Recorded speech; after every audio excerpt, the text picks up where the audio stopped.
had been a golden afternoon, and I remember having the familiar conviction that life was beginning over again with the summer and summer. All right, 49 minutes. 49 minutes. We've got a hard out at. We've got 53 minutes left of filming. Extremely hard out. So we've got a timer for 49 minutes, and then we have to quickly transition out of whatever deep conversation we're having into our outro.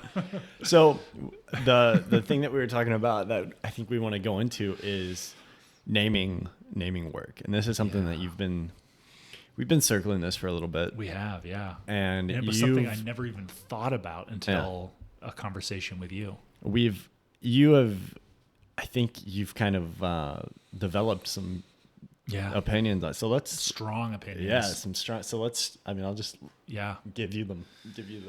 Well, we had a conversation. Speaking pen. We had a conversation a while back about naming your work, and a lot of this centered around.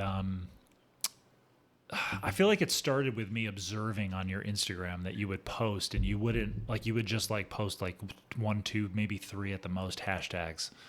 Like that was the most information. It was all sort of utilitarian, what the camera was, maybe the lens information or the film stock. That was because that's how I always check out cameras and lenses. Yeah, right. Which they've made it incredibly difficult to do for some reason, but that was the great use of Instagram, yeah. And I was intrigued by that sort of minimal no title approach, and because I would think about what I would post when I would post a photo, sometimes dating back to when I would just post like a stupid photo about like kind of what Instagram was maybe initially intended for, like take a picture of the flip camera and say recording a podcast, and you just use your phone or whatever, versus photos that I've edited, and it's a sort of a portfolio, if you will, of photography that I've taken. But I would sometimes write a big story, or I would and I don't think there's anything wrong with telling a story, especially like if it's just like, this is where I was, this is what I was doing, something happened while I was whatever, versus like some big pretentious, like this photo represents blah blah blah blah blah, and this we'll touch on the pretentiousness aspect, because I am certainly pretentious in some of my past. I mean, we even ran into that issue, kind of building the brand approach for this podcast. Yeah, I think with that we ran up against that wall, right? And I don't even think we intended to. I think it's just sometimes your taste dictates a level of pretension that might not be. Right. Which is funny, because coming over here, I thought of 2 titles that I don't necessarily think we should do. But if we were like, man, if we had a photography channel or a podcast like Box Speed, like that's got a nice little ring to it. Like that's a phrase in the photography world, like Sunny 16, or which is an actual actual podcast. Yeah. Or I like the phrase, like someone was like, just got to finish the roll. I got to finish the roll. Like I think it was Grainy Days was like, oh, I just got to finish the roll. And I was like, finish the roll. Is that like a grinder with your burner channel just got changed to Box Speed, didn't it? Yeah. So, and of course you sit there and you go, what does that mean? Does that sound pretentious? Is this, all that stuff? And so then we started talking about William Eggleston, and like you were telling me how he doesn't title his work, even the books that are out of his photography. I don't even know if he looks at his work after. The books that are out, I'm like, well, but he has these photo books, The Democratic Forest, like William Eggleston's Guide, like, he titled that, and you're like, no, the photography person at MoMA, I always forget his name. John Krakowski. He did William Eggleston's Guide, and then Democratic Forest. And he titled that based on something that I'm not sure if Eggleston titled that, or the Democratic Forest. I'm not sure if Eggleston titled that, or if that was a phrase he's used. But yeah, it was basically somebody asked him like, "What are you doing?" He's like, "I'm photographing democratically," which is just whatever catches your interest, whatever. Not trying to put like all this pretense and crap. Like you're just trying to be, and this thing registers on you and you take a photo of it. And so that conversation led to me talking about some of these like completely pretentious titles for these little video projects we did in film school, just as a way to like understand lighting. And we would take this Canon XL1 for the weekend, and we would do these little videos that showed whatever, like emulated a painting, or like you had to have no dialogue, but like a clear story of a character wants this character wants this, object or objective and obstacle, all that stuff. And I titled one of these little shorts that I made. I mean, this is like the most pretentious thing. I'm sitting there going, well, I'm not even going to title this in English. I took French in high school and in college, and I'm going to look for like Merci, a French... Jathim. like this video's about this thing, and I'm going to search for like a French phrase that encapsulates that, like a French idiom. And I like did all this searching, and I found this phrase. It was like grâce de pitié, and I don't remember what that even means. Yeah. But it was like, grace, and pitié isn't pity, but I can't remember what it is. Maybe we'll put up a translation or something so people can see what grâce de pitié translates to. They can Google. Yeah, and I was just like, and I, proudly with my long hair and my whatever, and I bring this little film into whatever, and I'm like, yes, this is gonna go in the FSU archives, and when I'm a big famous filmmaker, like this is gonna think, grâce de pitié. He had so much soul and heft and power to what he was expressing, and this, I'm like, oh god, I just look back on it, it's like the cringiest thing I've ever thought of. The thing, like, you put yourself in that professor's shoes or something, you're just like, oh, this fucking kid. But even like last year when I was out in Los Angeles, and I would take my EOSR out on like these photo walks, and I would just take photos of anything that caught my eye democratically, like really, not joking, like it would just like, oh, whatever. I went to Manhattan Beach when I was at Vid Summit for YouTube, and like took like this awesome shot down toward the airport at Manhattan Beach. A woman coming out of the surf, she's standing there on the edge of the water in the sand, holding her board. I'm like, oh, snap. Yeah. And I posted to Instagram, and I'm not like cutesy with it. It's not like, like little French title. I just like said like lone surfer and filmed itself. And even that, I just like, so then that titling was more inspired by some of the titling you see from other photographers that aren't titling it like man's struggle or like the feminine mystique, or like some concept. They're just titling it like woman with red umbrella, like what a lot of paintings are titled, where the painter just kind of says this is well, a lot of the lighter photos even have like some titles like that, like subway platform, or I'm not sure if he titled those or if they were titled by a gallery, right? And I look at those titles, and I'm like, just sort of saying what it is, like makes sense to me. So anyway, I've really gone from, especially when I think about a photograph that I take, gone from thinking about titling them something elusive and mystical and like emotional or whatever, to titling it just what it is, a lone surfer, to just I don't even want to title it. Like, I just there's let the photo be what let it be what it is. Now, that's not to say that if I made a short a film like the Ted Snow documentary we've talked about a few times here, I've struggled with what I would call that. Like, you almost have to title it something. And like a working title, like the musician, the songwriter, the whatever, but trying to come up with, but then this could be like, I don't know what like the pretentious title is for something like that, but it's like, I don't know, taking some obscure song lyric or a line from a poem or something, and like that represents the struggle of a man and his dream of stardom, So, well, let me ask you, do you think, because my thought when I see extravagant titles, and this is not the case for everybody, but first of all, I don't see a lot of like people who have been working for a long time giving very extravagant titles, and maybe that's just like the sphere of influence that I'm plugged into. But I feel like it's a way to, even if it's instinctively, that the work is not up to a certain quality level. And a lot of times it's just because you're incapable of reaching that at like when you're in film school. Film school literally exists because it's teaching you to make film. So there's no expectation that somebody's going to come into film school and be a fully developed Steven Spielberg. Right. Nobody's coming into film school and like putting out. We all think we are. Everybody, yeah, Yeah. And, you know, those are the people that you look up to, and everybody thinks they'll do that. But I think that the title, though, is almost a way to bridge that gap between your. There's a great thing. It's called like the gap, and it's where you want to be and where you are, and then like the gap is like what's in between. And I think it's a way of overcoming that, or like maybe overcoming that ego of, oh, this isn't up to the quality, but I can add so much mystique, and it's going to make it so much more like, there's going to be so much more depth to it with this crazy title. And then you grow past that point of the work, and you just look back at it and you're like, what was I doing? And the reason that I stopped titling my work, I don't think it was because I had some grand thought of like, oh, I want like, this is ridiculous. There's like, these don't deserve time. I just really got to the point where I was like, every time I write a title in 3 months, I look back on it and I want to shoot myself in the head.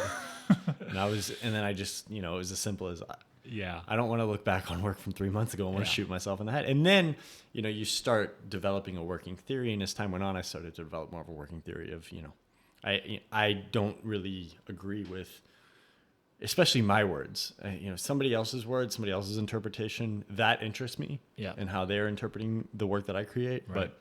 But approaching the work from, I love the quote, a great photograph is the best paragraph never written. Exactly. Or the best sentence never written. Yep. Or the best book never written.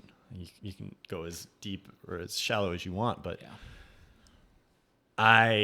when I start to apply words to something, it, even if it's not completely conscious, it does limit the possibility of the work. You saw the woman coming out of the waves, the lone surfer. Yeah. It's a fairly innocent title. But then if you want to, be annoying and look too deep into it, right? Maybe that limits the visual metaphors that photo could represent, right? Because lone, that's raises an emotional connotation. Yeah. Exactly. That's what you see, the lone surfer, but maybe somebody else sees that photo. To you, it's this, But that title, it's this lonely woman, and she's the only. Somebody else maybe sees somebody who's, she comes here and surfs every day, and they build this narrative of like she's working on her craft, or she's like, photography is great because it is projection of self from every viewer. Yep. And you can get 20 viewers in one photo, and the projection's going to look different for every viewer. Right. Most likely. Well, the word lone, has meaning. It has all words have meaning, of course. It has an emotional connotation immediately. On the beach, that's a more sterile title than the lone surfer or the lone surfer. Yeah. Now, I will say that I feel like with, everything I've ever created, whether it's written a poem or a short story or a screenplay or a short film or whatever, with photography specifically, I am drawn the most to not titling photography. Yeah. I love the idea of just showing a photograph. And there's something special about photography that really lends itself, I think, to not being titled. Whereas I would argue if you wrote a book, or if you wrote, if you made a movie, had a movie, it's hard not to title those things, because if you see a book that's just like book, like that suddenly, it's funny because that transcends and is all of a sudden that's pretentious again, right? Potentially, book, or nothing. It's literally just it's just a maybe your name is on it. And I think also an interesting thing, I know you and I both have an affinity for old bookstores. Yeah. You're literally constantly in that situation and any other situation. We're always judging books by their cover. Absolutely. No pun intended. Yep. If a book has a mildly interesting cover, I may have never heard of it, or a mildly interesting title, may have never heard it before. I've bought books because I'm like, that is a cool cover. I've listened to, especially music. CDs. You're going through Apple Music, or you're buying CDs. I think even more so with Apple Music, because you've got this huge, massive catalog of stuff, and you're just looking through and you're like, oh, that is, if the cover looks like that, I bet the music sounds like this, and you hope for that, and then so that was where I was going to lead. You kind of jumped right into it, and I think it's perfectly. So where do we draw the difference between Yeah. titling photos, but then say you have a collection of photos in a photo project, Right. then where would you, because like I have a photo project on my website and it has a title. Yep. And I like the title, and Yeah. you know, I came up with that title a couple of years ago, and it hasn't aged out.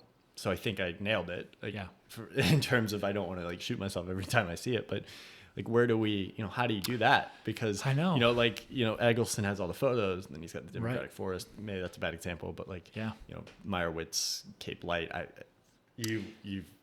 You're super plugged into the book world right now. Yeah, and I mean that's the thing too with like Meyerowitz's book Cape Light. Like I'm not offended by that title because it's just is what it is. Yeah. Obviously the Democratic Forest has there's meaning there. There's imagination. There's mystery. Like, But it's a title. clever. It's a title that gets you, because it introduces. I mean, in the video about Eggleston, it was "At War with the Obvious" was the quote that I pulled, and you were like, whoa. Just and I'm not taking credit for this, let me just be clear, like that was Eggleston's Yes. but you were like, whoa. Yeah. Just the economy of words. Yeah, and and, how it immediately hit you, and you were like, it captures. you're it like, all. I have never had that sequence of thought before. Right. That just completely shifted, like it like clicked a switch in your brain. Yep. So like you could argue like that's a super effective. 100%. Almost as we continue to talk about this, I'm okay with titling a book, book, movies, but what media?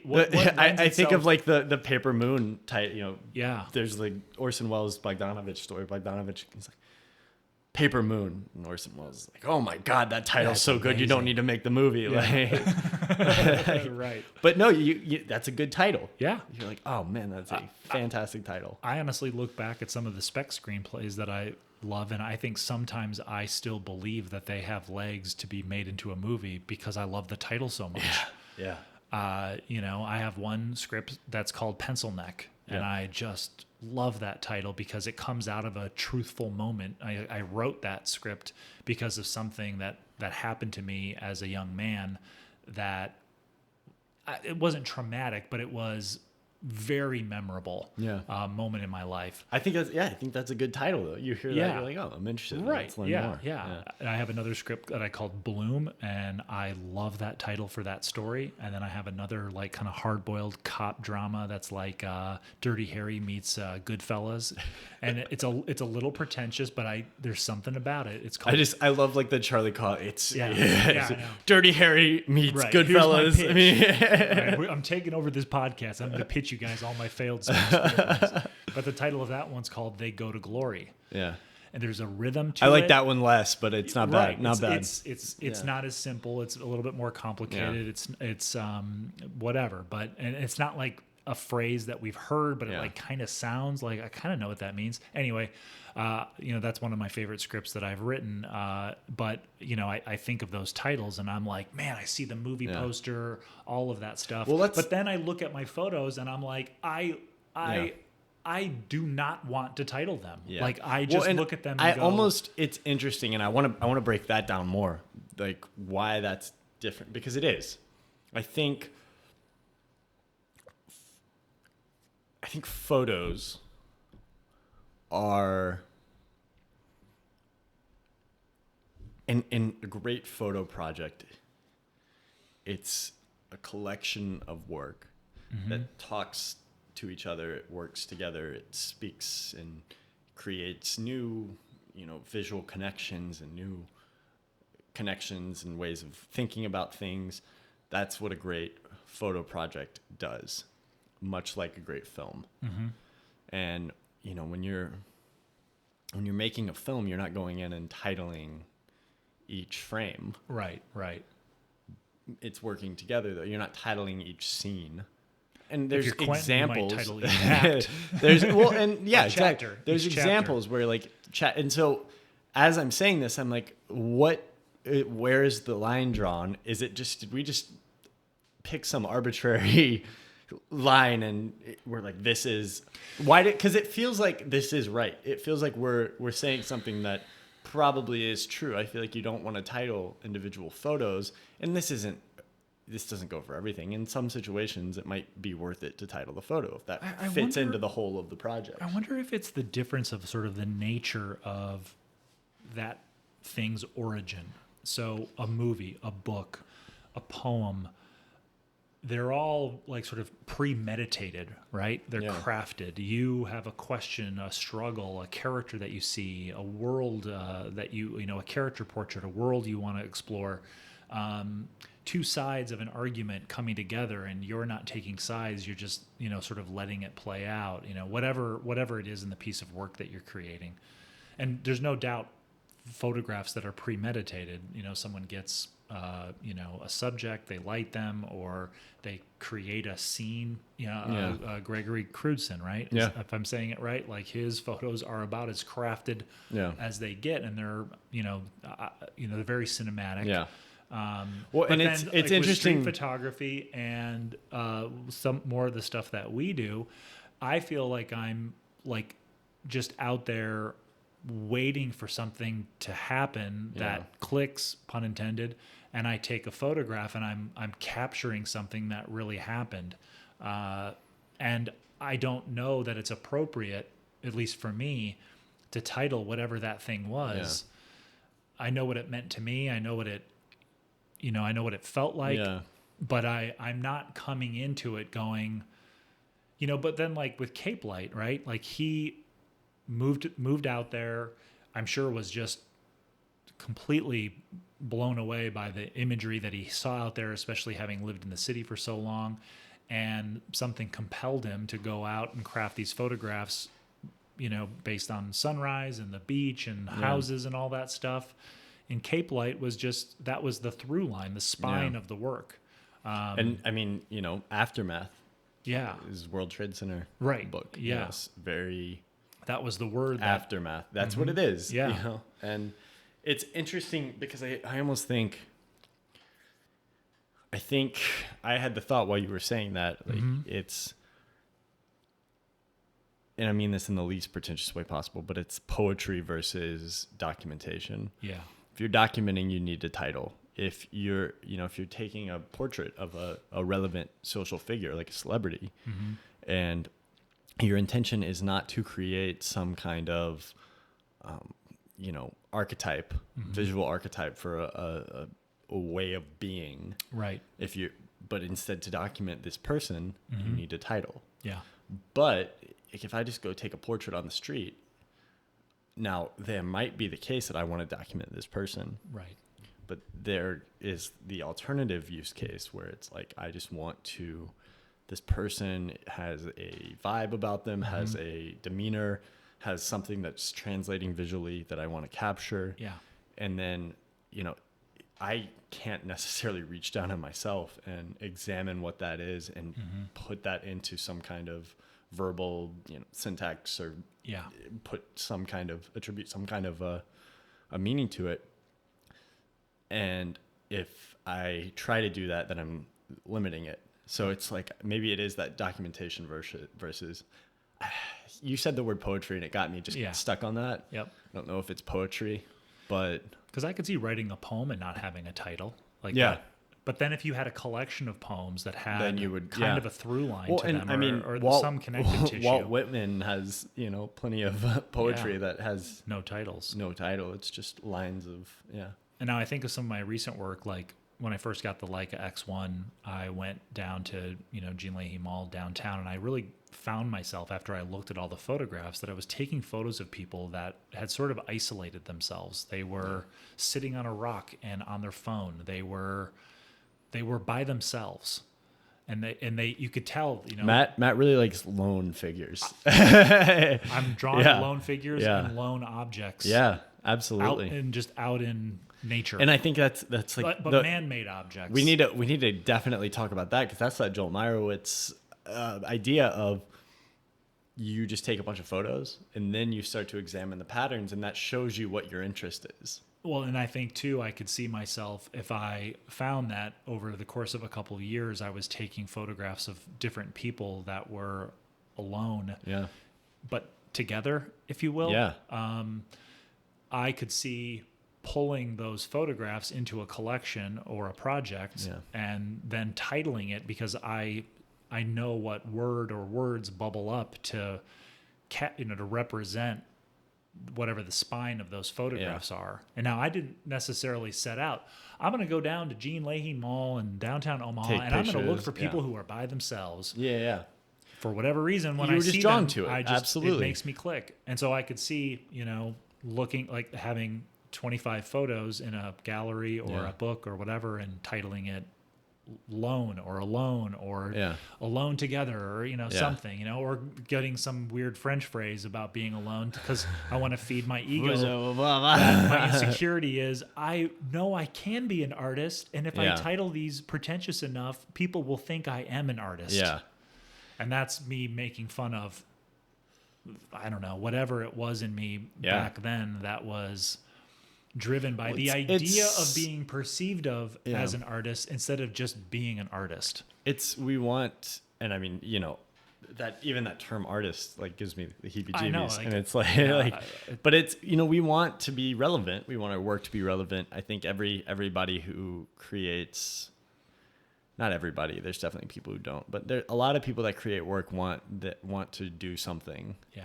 Like, oh wow, look at this amazing work, right? That is so singular and so different from anything else.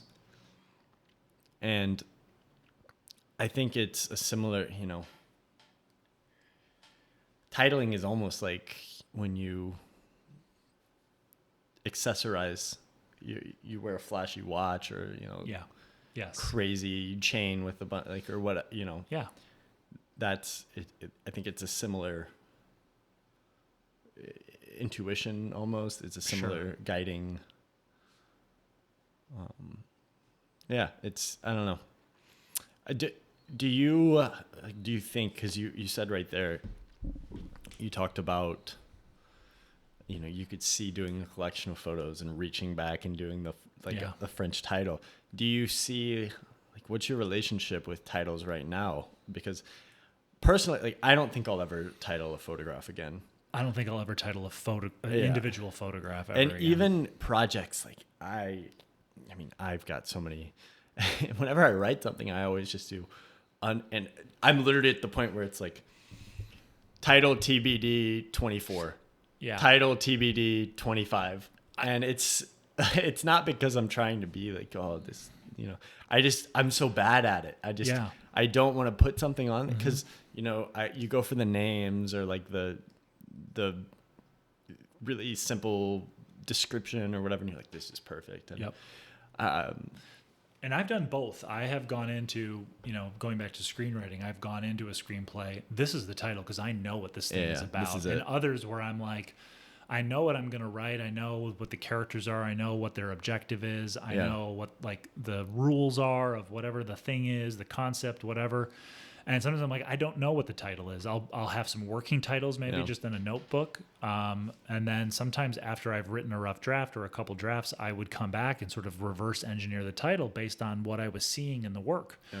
And similar to the photographs, people who are alone together, and people in isolation. I think that's actually a book title. Probably. Alone. That seems pretty. That's a nice paradox. Yeah.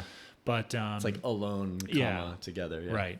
But I could see with the photo collection, just titling it something simple and unpretentious, just to represent the through line of the work, and that's what to me the screenplay was as well. Like the title represents sort of the spine of what this is, what it means to you, and just. Some of the things I love most about movies is just the title of the movie, whether it's something that's a little bit out there, or it's something There's definitely that's some simpler. Movies with better titles than the movie. 100%, yeah. And then movies where I read the spec screenplay and I loved the title of the spec and they changed it to something else, like this one spec called The Low Dweller that was originally going to have Leonardo DiCaprio, blah, blah, ended up being a movie called Out of the Furnace, with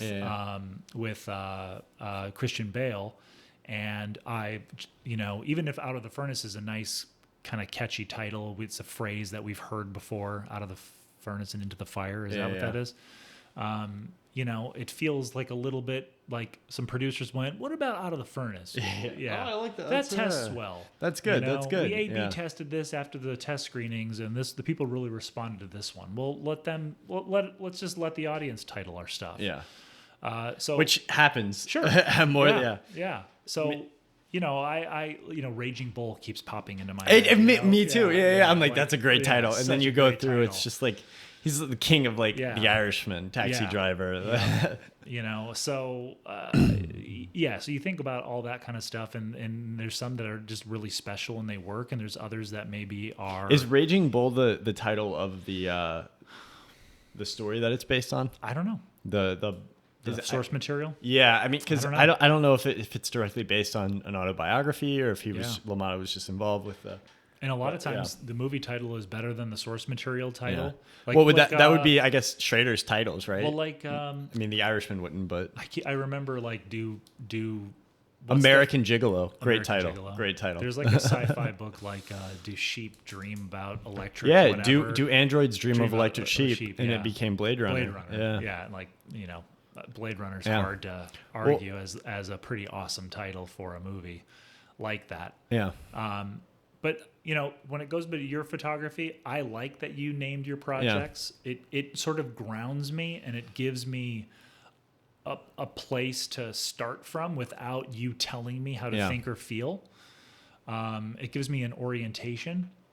So if I just, but then at the same time, I think about some of my photos with people isolated, and I think if we put that in a pop-up gallery and didn't have any title, nothing, I think that people could still have a satisfactory experience. Like it would still be same thing with Meyerowitz. If he did a gallery of all his Cape Light photos and never said Cape Light, honestly, I think he could put that book out, take the Cape Light off the title, and just have the photograph, and it speaks for itself, especially as you discover what the spine of the book is. Like, I mean, I've told you about some of the meetings I've had with people where it's like, you need to title all of these. You need a description about the photograph. Like gallery owners, people that are respected for their opinions on photography, and like you've mentioned a couple of gatekeepers.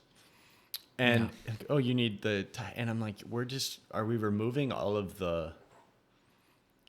We're just removing anything we're removing any kind of romance. We're removing any kind of mythology. We're removing any kind of intellectual experience. Like, well, the gift. The intellectual experience shouldn't be figuring out what the title means. The intellectual experience should be relating to the scene that's being presented. It should be, whether that's a tableau or whether that's a portrait. That should be the intellectual experience, not. I'm pretty sure this is German. I need to. Let's break down the original Latin roots of this title. Like that shouldn't be, or like, I don't know. Like just.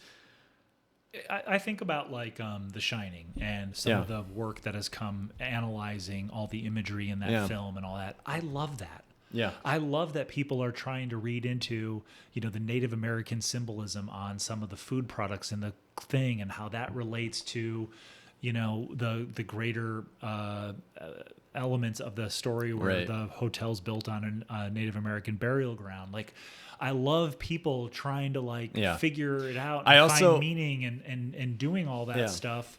Just like if I took a photograph, like I could have a gallery and I could go to every photo that I took and I could tell you what was meaningful to me, why I took the photo, what I like in the image and all that. But then that becomes cemented in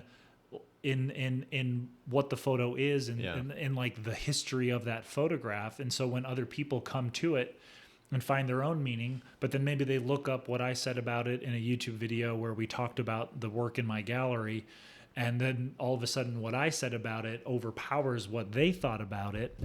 I just think it's more fun as someone who took the photograph to watch people see what strikes them or what is meaningful to them in the photograph, what it means to them when they see it.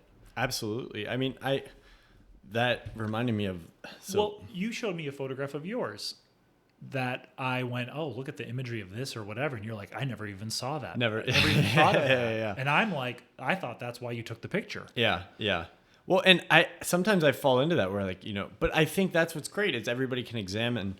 There was Audrey and I were at the Denver Museum of Art. This was 5 years ago at this point, like more like it was a long time ago. It was way before COVID or anything like that. But we were like, all right, let's just, take a bunch of edibles and go walk through the museum. Yeah. And so we're just like buzzed out walking through the museum. It's awesome. And we were just, we'd stand there and just describe what like this painting. And,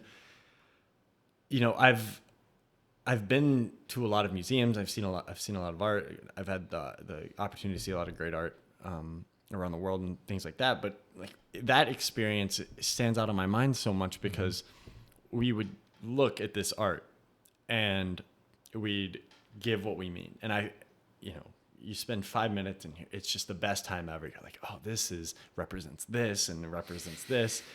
And I recognized this pattern that any time that we would look down and the little tag would show or have some kind of artist description. Yep. That would just, this is this and this and this represents this.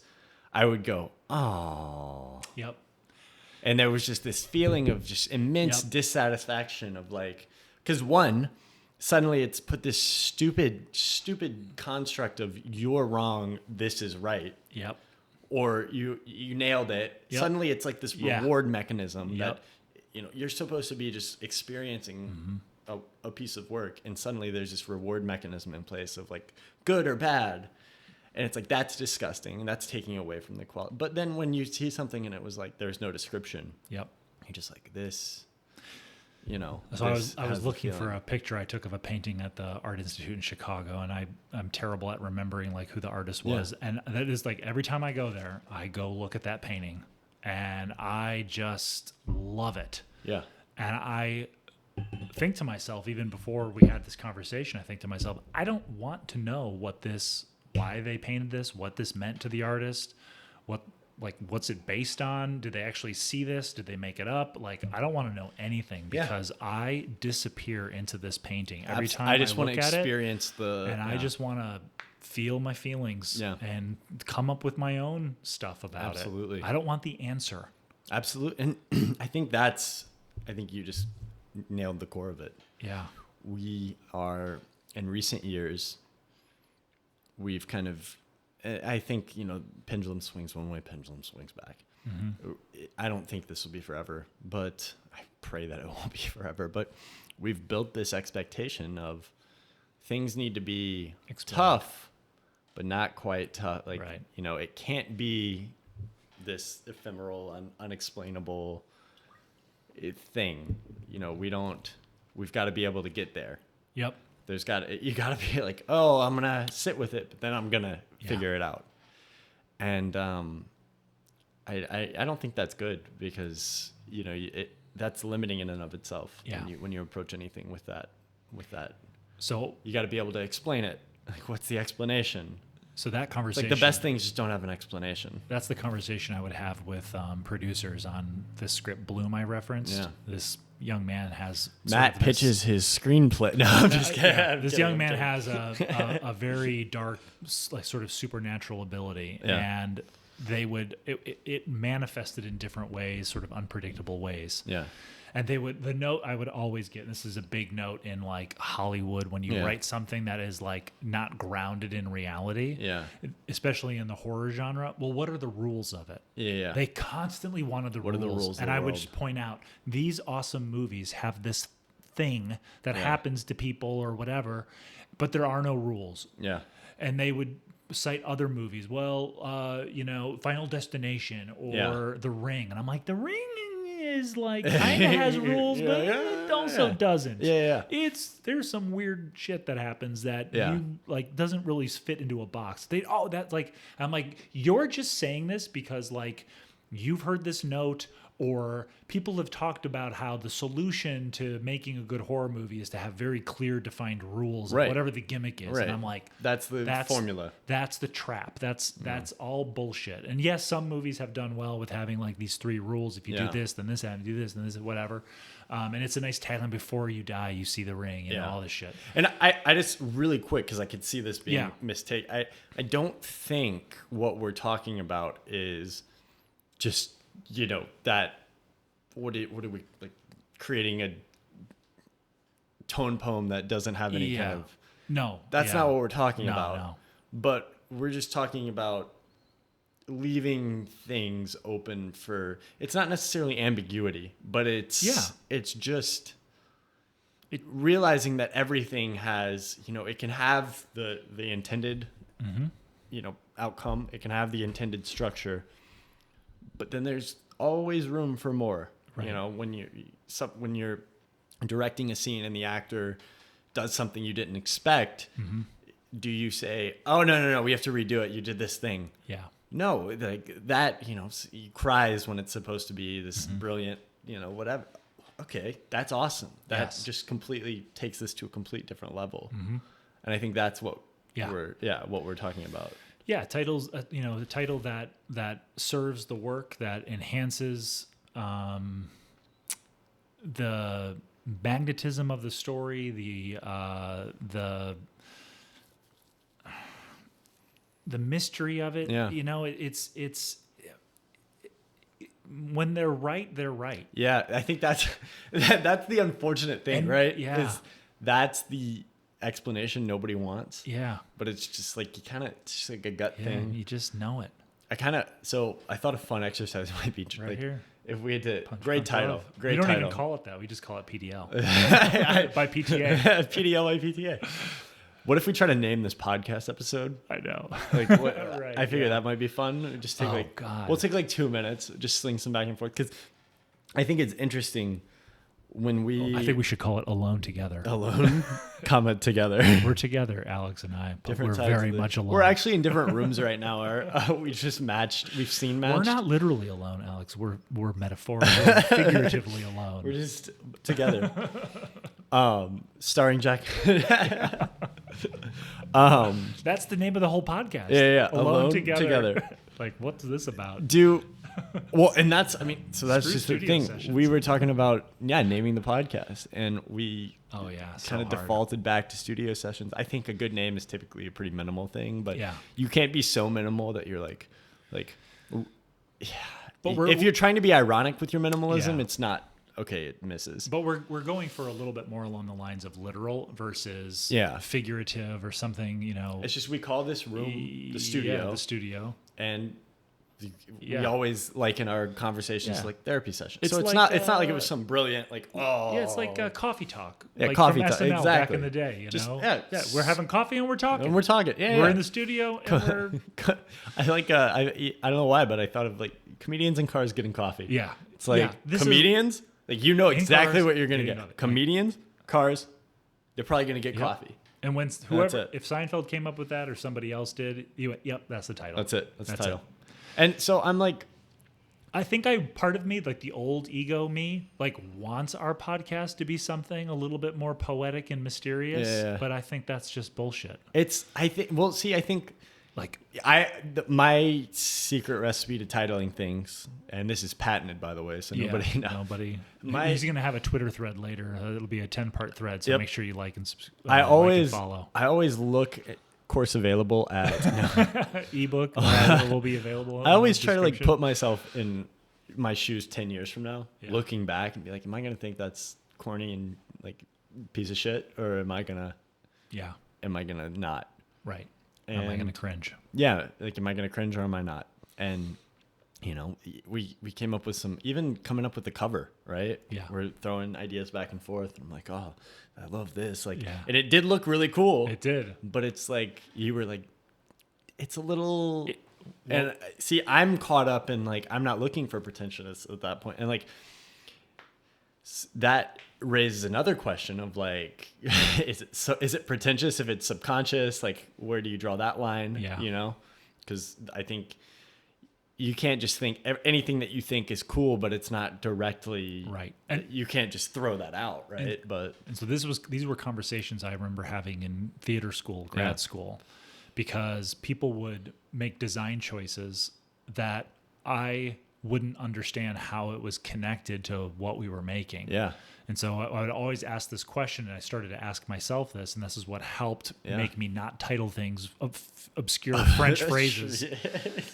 Is this cool or is it connected? Yeah. And like when something's connected to Kill a Mockingbird, like you just know it when it's connected, or when it's some cool disconnected thing that a different part, like the not truth is coming up with. Well, and sometimes even like you just use a phrase that I've used a lot. Is this cool or is it connected? Yeah. And I'll think about that when I'm writing sometimes. And sometimes I try to find things that aren't connected, but are cool. And then how can I connect it? Yeah. And ham-fist it or elegantly. elegantly. Not ham-fisted necessarily, but Punch Drunk Love, for example. Yeah. He had like 7 core ideas that came together to create this story. He's like, he's got a story about some pudding over here. He's got like he went to Hawaii for a girl. Yep. So he's got that story. And it's like, it's this, David Lynch has the thing where he's like, you want to film, write down, put in every idea you have, put it on a note card. Yep. And once you have 74 note cards, hang them up together and you've got a film. Yep. And you watch his films and it's brilliant because every scene is an idea. And then part of his absolute genius is he can make them feel connected. Yeah. Now I'm sorry, everybody's like, Jesus Christ, that camera's not even working anymore. Oh no! Did our battery die? I don't know. I just replaced those batteries last night. It's out. It says 0 minutes. Are we just? Did our timer not go off? No, we have 1 minute left. Oh, this one's that one's a little low. It's all right. We've got 2 cameras. Yeah, we can. I don't need your angle in this. Yeah. I don't. We're good. Rip. But yeah, I mean, it's I'm sounding like a fool the more I keep going, but I'm literally trying to work through this idea in real time. Yeah, no, which is what I love about this. And like, we don't know, the person that copies Tarantino but doesn't understand the underlying architecture of what he's doing. Yes, it always comes off as just like, Jesus, this is bad. Yeah, the person that sees a David Lynch movie and just tries to copy like the creepiness of it, but they don't quite understand how he's melding ideas and working with different or people that think expectations. If they copy how Apple packages a product and that they're Apple, like whatever and whatever, like that their product is good as an Apple product. Yeah. Well, like you're missing the point just because you put it in a box in a very elegant way. And I think that's the summation. I'm like in a rush. But it's like I think that's the perfect summation for this whole episode. Tying it up in a nice bow is, the title has to understand. Before you try to save your work with a title, you have to know that you got to be doing the right stuff underneath. Yep. And there's a more elegant way to tie that up. I think the work has to be connected to the truth, the thing, the source, whatever we want to call it. It's just you can't say. Maybe put it this way: you can't save the work by giving it a unique title. Right. It needs to have more. And I have tried that many times. As have I. But I am not going to do it. And I don't know if photography I have never succeeded. But that's it. That camera's dead too now. Oh, one left. Matt, give us out. If I ever title a photo project something pretentious and full of shit, I know Alex will call me out on it, or he'll at least have a look on his face that is just nothing but cringe, and I'll know. Old Matt came back. That's it. That's it. Titling your work figured out. It had been a golden afternoon, and I remember having the familiar conviction that life was beginning over again with the summer.